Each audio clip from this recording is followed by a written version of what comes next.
Will joins me live now from Pyongyang. Will, take me behind this extremely hastily planned series of interviews and give me the backstory on how they happened. Well, you know, when we first arrived here in Pyongyang 5 days ago, Ashley, we put in an official request to speak with the 3 detained Americans and also to speak with a high-ranking government official. And then what happened subsequently in the last few days here was a government-guided tour of all of the monuments and temples and museums of North Korea, the things that the government wants the world to see, new construction projects and whatnot. And so that's what we were doing today. We were 2 miles north of Pyongyang, about to go look at a temple. We were sitting down and having lunch.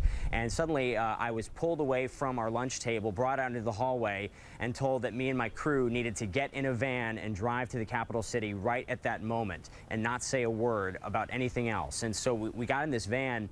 We were told that we were going to be talking to somebody within the government. We didn't know who. Our government minders were on the phone. At one point, we pulled over. They stepped away from the van, made more phone calls. We now know that that was when they learned that, in fact, we were not going to be speaking with a government official, but, in fact, would be speaking with Kenneth Bae, Matthew Miller, and Jeffrey Fowle. But we continued our drive for another hour, pulled up to this hotel, and only when we were standing at the front door were we told that once we walked through those doors, we were going to be seeing the 3 detained Americans, that we would have, as you said, 5 minutes, and that we had to follow very strict guidelines. We could only talk about the charges that they're facing, the conditions in which they're being held, and the message that they have for their families and for the American government. We were also told that if we went over the time or if the interview took a different turn, there could be some very serious consequences. We agreed to the guidelines, we walked in, and we started talking. And I want to just remind our viewers, you're still in North Korea right now speaking with us live about this. When you entered those 3 different hotel rooms to speak with each detainee separately, I did notice that at least one of them had a series of notes in front of him, and it felt as though he had to refer to those notes when you asked him questions about what he was guilty of. Did you have any other takeaway from the essence of the interview?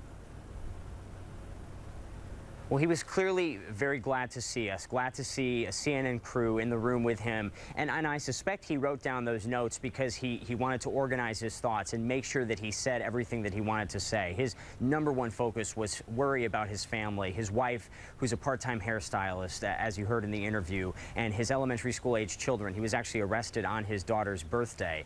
I don't know if they were spoken to beforehand, but I would imagine that they were, like we were, the guidelines were laid out, because all 3 of them, Ashley, gave us the same message, which is that they want a special envoy from the United States to come here to Pyongyang to talk to the government here and perhaps try to work out some sort of a deal to secure their release so they can go back home. And it seemed they all had the same answers, almost to the T, in a script that I have admitted wrongdoing, and I'm seeking, forgiveness from the DPRK. But beyond that, I also noticed, Will, in one of your interviews, I think it was with Kevin Bae, there was a mirror behind him, and in the reflection I could see what looked to be a North Korean or Kenneth Bae. It looked to be perhaps a guard was standing behind you. What was in the background that we couldn't see? Yeah, what you didn't see behind the camera was a room full of people who were watching us. We were being video recorded. There was a photographer in the room. There were other government officials standing, listening to our interview. And then there was someone with a timer, because from the moment we asked our first question, there was 5 minutes on the clock. So you may have noticed at some point I was trying to move the interview along. I wanted all of them to have adequate time to get across what they needed to get across within our allotted time and within the guidelines that were clearly set forth by the North Korean government here. And the guidelines, you mentioned it briefly off the top of the interview I'm conducting with you now. You were told there'd be serious consequences, Will, if you strayed from those guidelines. Were you told what these consequences would be for you or your crew? We were not, but we are scheduled to have a flight out of North Korea tomorrow. And the government told us they were aware of that, and then just reiterated that that they had a lot of thought that went into granting this interview to CNN, and they said they were doing this. They were doing us this favor because they wanted to give these Americans the opportunity to speak directly to their families through the vast network reach of CNN, and to also speak to the American government. So the sense that I'm getting on the ground here through some conversations with various government officials that I've met over the past few days is that perhaps now more than ever, they are very eager to open a direct line of communication with the U.S. There's a lot of regional tension here. One of North Korea's biggest benefactors, China, things have gotten relatively tense with them as of late. Of course, there are sanctions that have crippled this country's economy for a long time.